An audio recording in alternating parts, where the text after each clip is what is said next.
Welcome to the Human Conversation podcast with Jules White, the real dragon slayer, author and entrepreneur sales coach. Tune in weekly for human conversation about business and sales. Enjoy business expert interviews, educational episodes, and virtual cuppas with entrepreneur business owners. So grab yourself a cuppa and enjoy. Here is your host, Jules White. So welcome everybody to the Human Conversation, and I have another guest from across the water. So I have a fabulous guy called Dominic de Souza with me. I am told reliably that I've said that correctly, and he is based in Virginia. So welcome, Dominic, to my podcast. Thanks so much for having me. It's a real pleasure to be here. It's so nice to see you. We have again connected via LinkedIn. So I've got a few of my guests lately that are coming on who I've met on LinkedIn. And it's so nice when you finally get to see them in this kind of 4D human way across video. It's such a great way to connect. So I'm really pleased to finally see your face and your smile and know that you're real. So that's very, very cool. So I want obviously the listeners to find out a bit more about you first. So just tell us a little bit about who you are and what you do. Oh, thank you. First of all, allow me to just be a total whatever and say that I loved your book, and I'm a bit starstruck to be talking with an author right now. So you're a TEDx speaker too, right? I am, yeah. Dominic, we're waiting for the video. It's driving me nuts because it's taking so long to come out. But yeah, as soon as I've got it, I'll make sure I share it. So thank you so much. I'm glad you like my book too. No, I sure did. So if your listeners haven't read it, they should, because it really helped me through a little hurdle I was trying to get over when it does come to sales. Anyhow, so your question was about my background, how I got into... Yeah. Who are you and what do you do? Yeah. Okay. Where did you come from? Well, I think I'm fortunate to have one of those kind of crazy globetrotting origins that is kind of indispensable from the whole thing. So I'll start with my dad's experience. You know, he grew up in a tiny little, my understanding anyway, tiny little village in Brazil. And then he met my mom. She was an American from California. They married, moved to New Zealand, and he ran a motivational, speaking education business out of his basement. And we then moved to Australia, and then to France, had a stopover in Fiji, and then ultimately ended up in the States. So a lot of traveling, a lot of exposure to new cultures, new ideas, new places. So for me, I have it's probably sort of grown out of all that, is a constant love and hunger to discover things, right? To learn about new people, learn about just learning. I absolutely love that kind of thing. So then growing up, because we moved a bunch, we ended up just somehow being kind of isolated from actually being able to connect with communities and so on. And I think I ended up turning into a bookworm. My other siblings went and did all kinds of other things, but I became an absolute book hoarder and loved the storytelling and loving art and design and making my own superheroes and crafting comics and so on. So by the time I was in high school, I was convinced that's it. I'm going to be a novelist for the rest of my life. This is where my passion is. I love telling stories. This is the bee's knees. And then my mom was like, no, you need to get a job, be a plumber, something to pay the bills. And it's like, no, Mom, that's not how life is. I'm 18, I know what's up. And my dad needed help with the business. He just couldn't do it anymore. It had grown and so on. He was trying to expand. I mean, in a way, start from scratch in a new continent. And he needed someone to help with, the database and emailing and, handling stock and client support and so on, and just training other volunteers and so on. And so I started from, just learning how to do all of that kind of thing. So we did this for about 7 years, and I ended up learning how to do web design and graphic design and being the entire sort of back of house guy so that he could go up and do the talks and meet with the people and so on. And ended up being incredibly fortunate to land a couple of other job opportunities that continued drilling into graphic design and web design and so on. And so to cut to the chase, about 2 years ago, I joined a small team, a startup that does web design and marketing out of Front Royal, Virginia. Amazing team. They're all college grads. I'm actually the oldest out of all of them. They started in college, and I've been fortunate to join them. And in working with all these small businesses, they're home contractors, maybe law offices, and so on. I want to be doing more with the potential, the storytelling potential within these brands. These are people who are not only in business just because, yes, I have a water bill and a family, but they believe something and they've done things that are interesting, and they, through their work, are connecting with other people and who have their lives and their dreams that are also interesting. And so I was trying to solve, how do you solve this issue of social credibility, social proof? How do you solve your content marketing generation program? How do you get stuff like user generated content? How do you actually connect with people? How do you do user research to make sure that you're validating your brand? All of that stuff that the big guys are paying millions to do, right? Yeah. The small business can do within 5 minutes over coffee. And I was trying to figure out how do you figure that out? So that was my goal for 2018, was to just start blogging every week. And I did this on LinkedIn to just get my thoughts on paper. How could this be tackled? And that you start with your, clarifying your brand, and then clarify your vision, and then identify your storytelling potentials, stuff like that. The goal is to turn it into a book. But this has now become something that I'm just fascinated in, and because it ties back in everything that makes me just, jumping out of bed in the morning, is there's now discovery and interest, because there's now stories and storytelling that's now possible for these small businesses. So this is the project that I'm now working on with this year, is to finalize this book, call it Tribe Storytelling, because it's a focus on how to help small businesses solve their credibility, solve their content production issues, and then spellbind their audience by not just creating content that's talking about them and their brand, but creating a platform, like through their website, to be telling the stories of the tribe, of the people who are in love with their brand and engaging with them. This is fantastic stuff, isn't it? Isn't it just wonderful? I love it so much. I think it's so great listening to your stories, the fact that it's a very organic story. Your own story is really organic, the way you've kind of developed everything you've learned, your love of learning, and actually how creative you are. And now using all of that creativity in what you're doing today, that's just wonderful, isn't it? I'm really excited about everything you're doing. It's so cool. I think there's a very, very important thing about this human conversation that we're going to have, and that is, you just touched on it for me. It's not just your own story and your own storytelling. It's the storytelling of how that tribe then fall in love with your brand, which is, I think, practically the words you just used. Yeah. And how amazing is that? Because now that's telling another audience how your audience love you.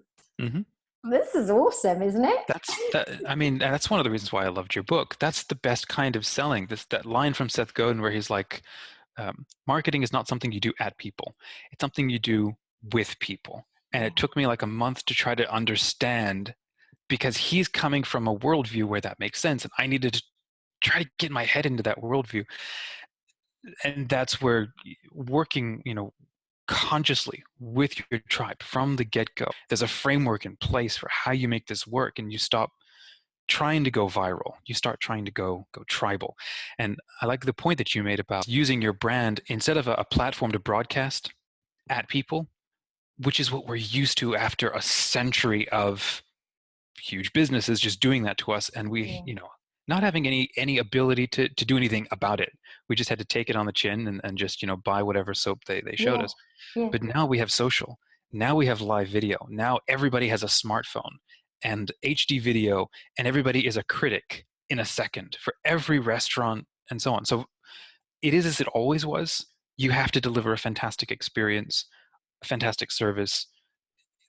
That's, you can't put lipstick on a pig. Marketing doesn't save a bad product. But this is one of the reasons why I'm shifting from just brand storytelling to tribe storytelling. There's a company that I've been following this whole last year called brandstorytelling.tv. And it was actually one of their videos that gave me this hook, this insight into how this could work. But I think the challenge that is, and I may just be splitting hairs, but the possible challenge inherent with brand storytelling is that it becomes another toolkit, a tool in your kit. You're still thinking about your brand and the stories that your brand can tell about the things that you're doing. Now, I'm sure you're doing tons of incredible stuff. That's not dissing that. And if you really understand a brand, you recognize that a brand it has two parts. It has you, and then it has all of your audience. But most people, whenever they think of a brand, they just assume it's just what I'm projecting about myself. It's my promise of an experience around a service and what makes me distinct in my, my market. So that is all true, but it's only half the picture. Yeah. And that's why for people trying to get into brand storytelling, they're like, well, I just need to be telling more stories about me, why I'm cool, what I'm up to, my origin, and so on. So I think if we flip that around, first, yes, have a distinct and an interesting origin story that's on your about page, right? But then half of your blog content should be a day in the life of my client, and where it's not about you and your business, and it is all about them and what they're up to. You're inviting them up into the spotlight with you, right? And I'm just thinking, project this 10 years down the line, right? What kind of brand loyalty are you going to create within your audience, where you're not just a commodity, where you're from day one, every relationship, you're inviting them, I'd love to showcase you on my website, or you have a particularly unique story that just marries with the visions, the archetype that my brand stands for. Come on up here and join me, because it's not about me, it's about us. I may have an idea, and I might have been just the first to the table with the world should be this way. But you also believe it too. That's why you hired my services. You didn't just buy my services. You're buying into me, into what I stand for. So let's all, let's celebrate that together. That's the idea. I love it. And I think it's really interesting what you said about the big brands, and traditionally, over the last 100 years, probably plus, where we've almost just been like told these are the brands that we need to follow, and this is what we need to buy because it's the best. And it has very much been around the name of the brand and the way their marketing budget, presumably, as well. Because if they've got the biggest budget, they're going to be in front of us more. Oh, yeah. I loved how you used the word spellbound. So actually, to be spellbound by a product, it feels much more authentic. It feels much more like I'm actually, I've made a choice to connect with that product, my own choice. I don't know where this has come from. This is just what I'm like, Dominic. My human conversation just starts to flow. It's great. That spellbind was actually the original name for my book. The whole of 2018 is what I wanted to call it before I realized it needed a shift. But that's what you're creating is magic, right? You're creating worlds. There's I penned a fun little article about, we try so hard to be in control of our brand. But once you realize that you don't own the tribe of people who are engaging with you, they're completely free to say and do whatever they want. So you need to recognize then, when you're creating a brand and a set of experiences, you're creating a world like Middle-earth, like a Narnia, like a Westworld, whatever, and you're inviting people to come on in and experience it. And then hopefully they're enjoying it so much that they're going back out and telling other people. But what they do, how they experience your brand, whether they, bounce around from your Instagram to your Facebook to your email, whatever, each of these different touch points are experiences within this world that you're creating. So that's why data doesn't drive enchantment, right? Data measures enchantment, and your story is about creating that. Yeah, that's so cool. What a great conversation today. I love this, because it's just, my whole book, you've read my book, kind of where that came from now, because you've read it. And I guess as well, everyone will read my book in a different way. That's an interesting point. Maybe I'm going off on a tangent here, but different things will be very poignant to different people. And I believe it's the same with brands. Different people will connect with your brand in different ways, because we're all so unique. Somebody will take something from me in a different way to another person because they need it more at that particular time. And so all of these elements for me mean that the only way to go out as my brand is as absolutely true me, not pretending to be anything else, just telling them why I think about this particular thing. Yeah. then they'll take what they want from that. And when I wrote my book, it was very much this outpouring of 30 plus years of being in corporate and being trained how to sell. It was almost like rebellious. I wanted to think, why was I ever really successful at sales? That's kind of was my starting point. The whole empathy rebellion. I know that's what I loved about your book, and I burned through it in like 2 days. I loved your you had some examples earlier on where you were working sales calls, and you shared how the calls where you just didn't talk or weren't pushing the sale and just actually engaged the person and made a friend. Not only were they the most rewarding for everybody involved, but that's where you build your loyalty, and those are the ones that work. And that, I think that's one of the reasons why I love the not just having a clear vision or a clear story, a clear idea, but then turning around and being empathetic about it, not making it just about you. And that's why your book is so great. It's helping you reorient your focus on not just what you do, but how you're helping and the people that you're doing it with, and actually thinking about them and being empathetic about them.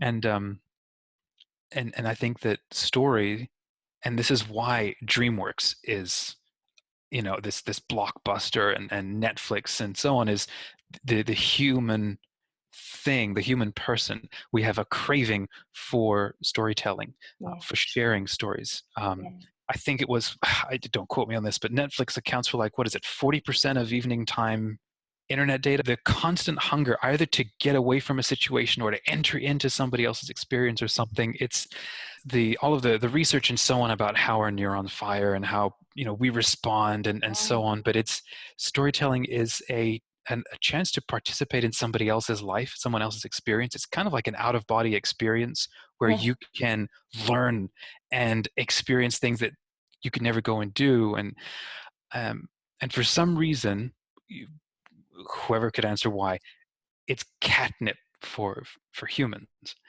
And that's why I think anybody can be or is a good storyteller. I agree with that.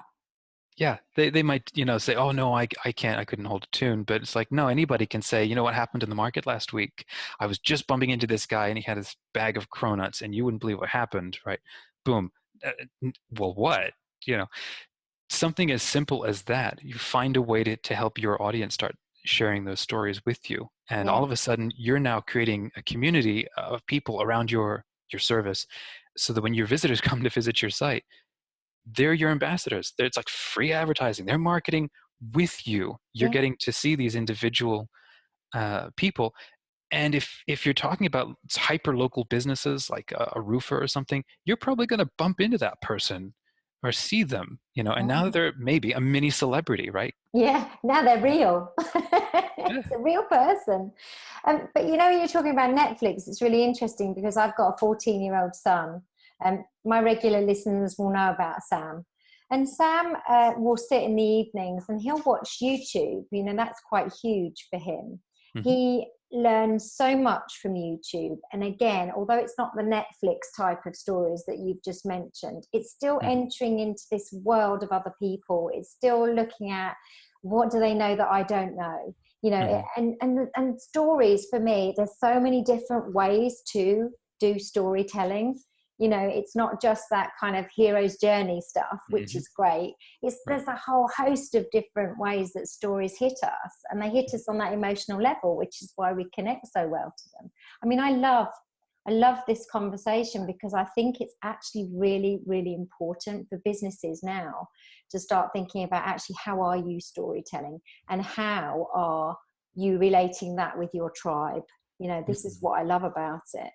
How is that then going to take you forward to that next level of growth in your business or wherever you want to go and what you want to do? It's great, isn't it? Absolutely. So I've got a question for you. Like we were chatting earlier. So my question is sales a set of rules that any business can just deploy, or does it come in or is there some organic way that it is influenced by your distinct brand position, your value, where you come from? I think it's a really interesting question. It's a question I need to think about, because there's a couple of things that are coming straight away for me. Mm-hmm. Because sales, as you know, because you've read my book, is about your why. That's kind of where it has to start. And that why is around your values, Mm-hmm. what you really believe in, what you're passionate about, and what you love doing. That's kind of the basis, I believe, of a business. It's just the way I see it. Some people may think that's romantic, but I believe that's true for a successful business.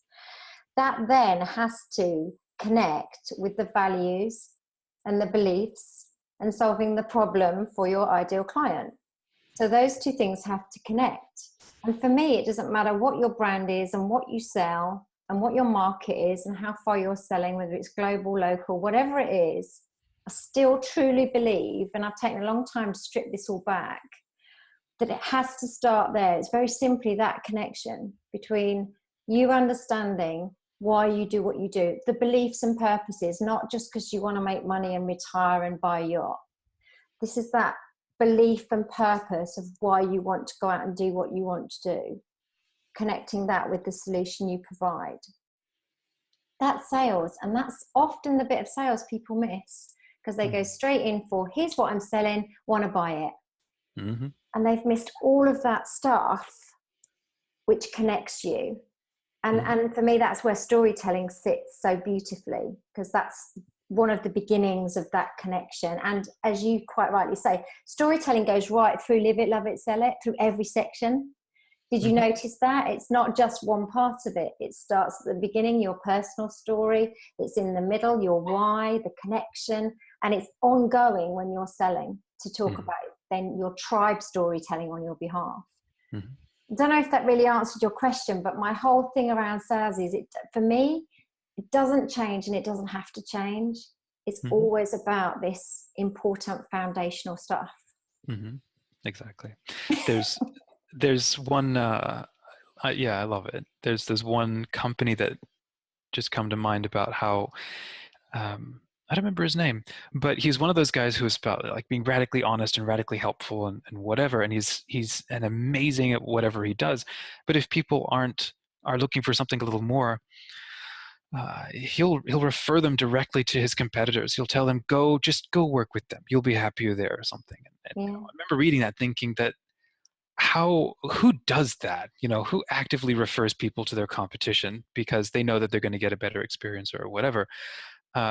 I've tried that a couple of times when you you ask your internet company, like, oh, you don't serve my area. Well, is there anybody you recommend? It's like, oh, well, blah, blah, blah. Corporate won't let me say anything. If you're making a name for yourself as your brand, being a radically empathetic and helpful and honest and genuine person, then when you get on that call, it's, yes, you need to make business. Yes, you need to make a sale, but ultimately it comes down to what does the client need? And then are you the best person to help them? Yeah. What does your customer need? And actually, the other things that come from that are really wonderful, because they will remember you, so you're memorable. They will talk about you. So now you're doing your tribe storytelling. Boom, there it is.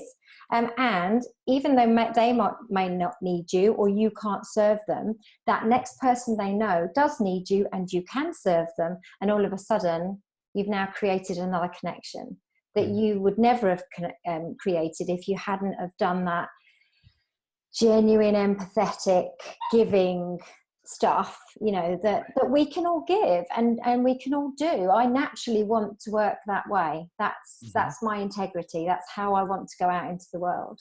So, and that's what I love about this whole aspect of this discussion, which actually ties back to what we were just talking about, the whole 100 years of big brands broadcasting at us. They had the mega bucks to spamvertise everywhere across all channels and whatever, right? And in the last 10, 15 years, we have been now given, or we've created for ourselves, because we're sick of just the status quo, we've created for ourselves platforms that have allowed people from anywhere at any time to network with each other, connect with each other, talk to each other, and so on. So now brands can't just pay to make bad press go away. If people aren't liking what their brands are saying, like my wife was telling me this one girl, what is her name? Organic Bunny or something? She went into Chipotle, couldn't get the ingredients, and ended up tweeting or creating some kind of a little, media firestorm about lack of transparency, and Chipotle overhauled its menu. It's like the big brands they can't hide anymore. They can't get away from it. Now reviews are public, for better, or for worse. So you can't hide anymore, and you can't pay to make stuff go away. And I think for small businesses, that's a strength, because small businesses can move fast, can be flexible. You can meet with like 10 people and then reposition your brand. You can identify quickly where your supply chain issues are, or where your experience gaps are, whatever. Small businesses have an edge on them of not just speed, but personal experience. Big brands are trying right now to personalize. It's not personal, though, the way a small business can be. Yeah, it's almost like they've come at it because they've got to. So, oh gosh, we've got to do something different now. And you are seeing them, aren't you, in their advertising and their language. You are seeing this switch. Really interesting thing I read the other day, actually, is that it's not necessarily off topic, because I think it's connected to this. Talking about companies now should be starting their own podcasts. And I thought, wow, now this is interesting, because they really are then thinking about this personal brand side of their brand, because if they're having something like a regular podcast go out, they've got this huge opportunity to start showing who they really are, as opposed to, like you say, telling us what the brand does and that we should buy it, So I thought that's really interesting, isn't it? It is. It's Facebook just came out with a new podcast called, what is it, like 2.5, I don't remember what it's called anymore, but as soon as I saw that, I thought, first of all, it is absolutely cool that Facebook is creating a podcast, because it's now just not Facebook creating content. It's now, whatever his name is, Mark something. Yeah, Mark. Now I can start connecting with, I can start following and getting to know Mark. My favorite podcast is Everyone Hates Marketers by Louis Grenier. And I don't know much about Hotjar apart from using their tool. I don't know the people there. I've been told that the founder is an amazing person, but I know Mark. I'm sorry, Louis from the podcast. He's a person that I can connect with and listen to, and I can't remember who it was who was writing this, but they were saying that when you hire people, you're hiring, half the time anyway, you're hiring professionals unless you're training them. You're hiring these amazing people. Kind of like what Steve Jobs says, we hire these incredible people and then we tell them what to do, as opposed to them telling us what to do. Right? Yeah. So you've got this legion of incredible thinkers and whatever, and then they are gated. They are not, being given access to communicate to the people. And the reason why you're hiring them is because they're bringing points of view, or they want to explore points of view. So instead of creating these sort of corporate help banks, which are your blogs, what if these people are now given a chance to blog and speak and communicate and connect? You're humanizing your brand, which is, for me, that's a huge thing today. This is the era of social, right? Yes. And coming across as human, as engaged, connected, concerned, interested, and interesting, right? Yeah. You can lean into that. That's what creates tribes. But that's what creates interest, and that's why people follow Instagram accounts, or why they're loyal to Facebook groups or fan pages, because I get you, and maybe you get me, and we're all getting this thing that's interesting to us. So where do I sign up? I'm a lot older than you, so I come from that time when we didn't have computers. I say this a lot on my podcast. I'm sure I feel like I repeat this a lot, but it's interesting because we couldn't actually research anything. We couldn't get that knowledge that we now can get with the internet. But now what's happened is it's all going even further down the line, whereby what we're talking about today, in that this kind of like we're connecting now as humans so much better because we've got the internet, which is weird, because I've always thought, well, actually in my day, because we didn't have text and we didn't have phones, we had to speak to each other, and we could call each other and we would meet more and we would have more conversations. But actually I feel like it's coming round in a big circle. I don't know what you think. You're younger than me, but I feel like we're now starting to have conversations again, and this is really cool, and actually we know more and we've got more opinion and opportunity. Oh, for sure. I think that's one of the incredible advantages to social networking as it's growing. So as a sort of to throw in there, I'm about 31, not about, I am 31, but in growing up in New Zealand and Australia, my parents were, my dad loved new tech and so on, but new tech back then was those first Apple Macs, Yeah. Yeah. with, so, uh, our lives in that sense were very kind of, well, it was 80s, it was 90s. So very pre-internet and all of that. So I understand that.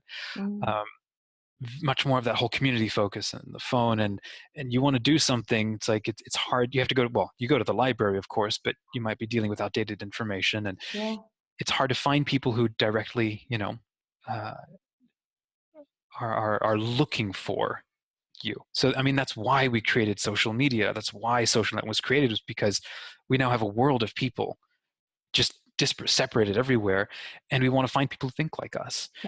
I think there's so much we've talked about, but it's like that, and I keep listening. I'm listening intently and thinking, I need to pick up on that. I want to tell him about this, and I want to tell him about that, because we've really talked about some fascinating stuff that I'm really interested in. I think that it would be really great just to kind of think about this framework you talked about. Going back to your business and how you're carrying this forward in your business. Mm-hmm. Can you tell us more about that framework, or is that a little bit kind of work in motion? Or So like I said, I'm like maybe a couple of months shy of finishing the book, and if anybody's interested, I'm blogging everything on LinkedIn to get my thoughts out there. And then when the book is done, the idea is to try to give it all away, because I just want to help people.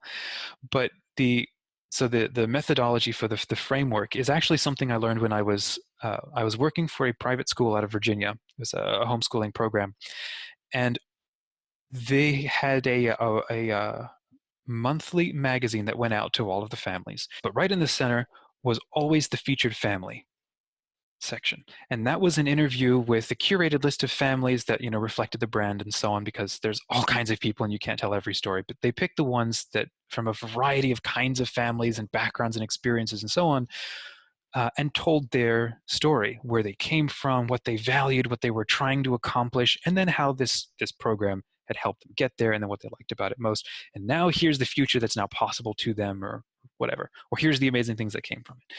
So it's not only incredible social proof, brand validation, but it was the most incredible human touch point with the entire community, and everybody started getting to know these, I guess what would become celebrity, sort of families. So anyway, people loved that. And then I was fortunate to be able to head up a student magazine and sort of refresh it, resurface it, turn it into a quarterly magazine and get a website going, and then being in touch with the students and running competitions and quizzes and stuff like that. And I loved that. I loved working with them. And one of the things that then became very popular was student profiles and then alumni profiles, right? And asking them to come back and share their stories. How was the program successful for you? But more importantly, who are you? What are you up to? What are you interested in? Where are you going? And how is the program helping you? Because you're obviously sticking with it. Mm. So again, validation, social proof, and so on. And it was as simple as a contact form on a page, asking for a photo, and then just sharing that. And the kids were like, they refreshed the website every day, and we didn't have content every day, to see if there was a new person that they could meet. And they started forming friendships. And then when they would have the graduation, they would all come to this graduation at the high school stadium, whatever. They would be knowing each other. They would be connected with each other. There's this now community that's happening before they're even graduating. And they're actually getting to know these people, more than just a profile description, actual stories and comments and so on. So that's my inspiration for where I'm going with all of this, is how can a business do this, given that you're busy, obviously. Yeah. And our attitude when it comes to marketing is, we think marketing is advertising. And I have ad spend, so I'm just going to put it towards micro-targeting or whatever on Facebook and Yelp and Google and whatever.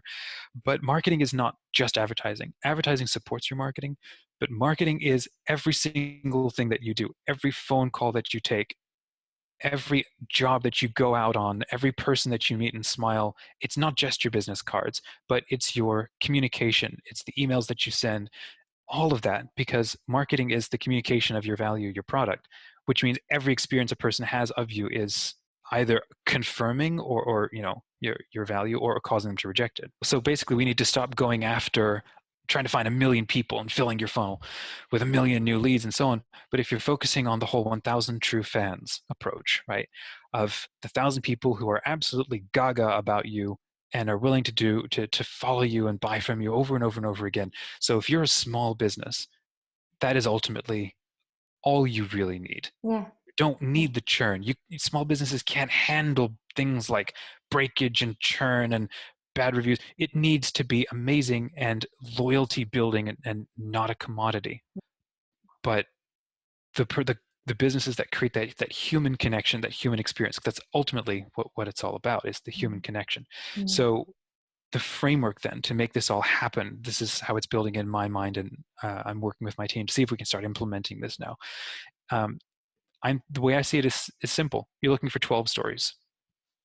If you're a small business just starting out, or you've had 5 years under your belt, what I'm thinking is all you need is 12 stories. It worked for Christ. He found 12 influencers from a variety of places on the spectrum, and he worked with them to help them get the message out to 72 other disciples. I think Confucius did exactly the same thing. Like, what was it, 40 years before Christ? He was doing the same thing. He had like core group of, I think it was like 12 or 14, followers, and they helped him communicate out to that additional. So if you think of it like rings of influence, right? Yeah.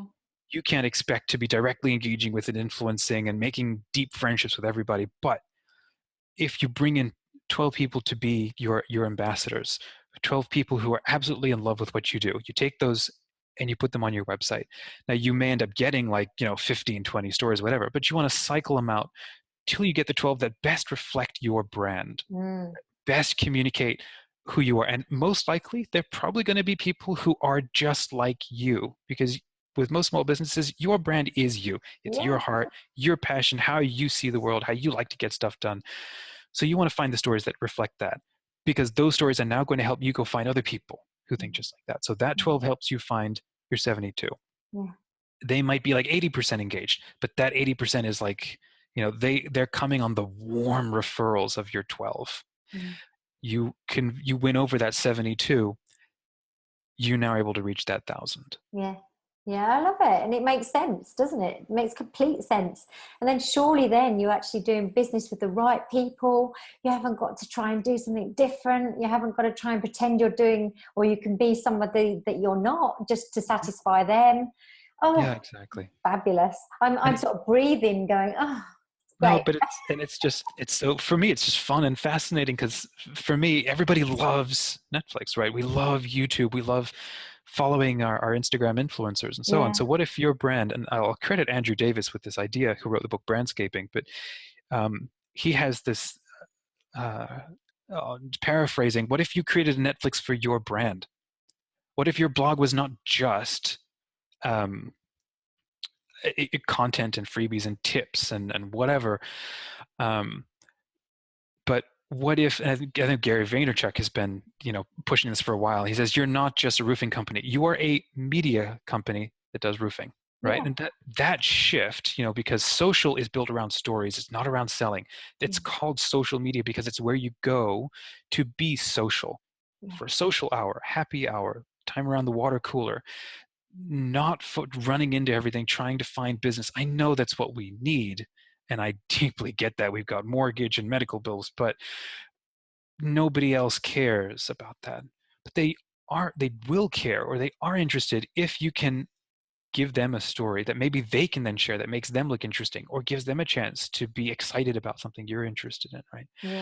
I think somewhere in here as well for me is the whole value subject. But that's probably another podcast for us to talk about, because I believe that the connection and the tribe will be such because they see the value that you give. And I'm very hot on value, because value is also about what are our values, what's the value we believe we bring, and does your ultimate ideal client see that same value, Right. And that's why people buy, is because we see value in something, isn't it? Or why we follow, or why we have a fan, why we're fans of, because we see value in it. we're now getting to a point where it's like, the honeymoon is over. We've had our fling with how awesome all of this is and what is possible. All right, now we want to get back to what is actually human, what is actually real. There are so many people out there who sell authenticity, who pretend to be genuine. Yeah. And all it takes is one comment, after a few drinks at a party, and their brand disappears, or doing it wrong on social media because they're putting on an act. Yeah. Their whole account goes up in flames, right? Yeah, very much. And I think there's been these people now who say, oh, I can't stand the word authenticity, it's just overused, and oh, I can't stand the word value, it's overused. Well, you'll only be able to stand those words if you see what they truly mean.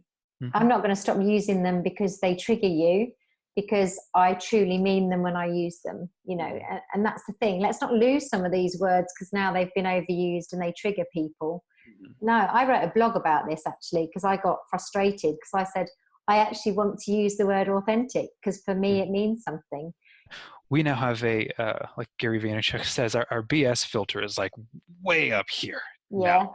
Yeah. And we can do something about it. So when you do get a brand that doesn't shy away from not just saying they're authentic, not just saying, we're the roofing company you can trust, but actually it doesn't say that, but demonstrates that, and lives that, you're never going to go away because we don't want commodities. And that's the other thing is people don't like change.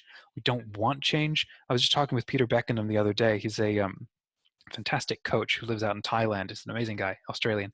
And he reminded me just to calm down. Yes, you might be the sort of rebel who likes to find new things and discover stuff, but everybody else doesn't like change. Or they adopt slowly. Yeah. So that being the case, you find a roofing guy or a home services or a small business guy that you like and who demonstrates trust and is shown to be building a community of people who support and love him. Well, you're probably going to lock in forever. Yeah. There's no reason now to want to go to somewhere else. The only reason why we shop around is because we don't trust what we're seeing. Yeah, exactly that. Oh my goodness, Dominic, I could talk to you all day. What are you like? It's been so cool. So I'm going to make sure everybody's got your links because I always put those in the description. So if you can send me those, that will be great. But tell people where you'd like to connect with them. What's your best place?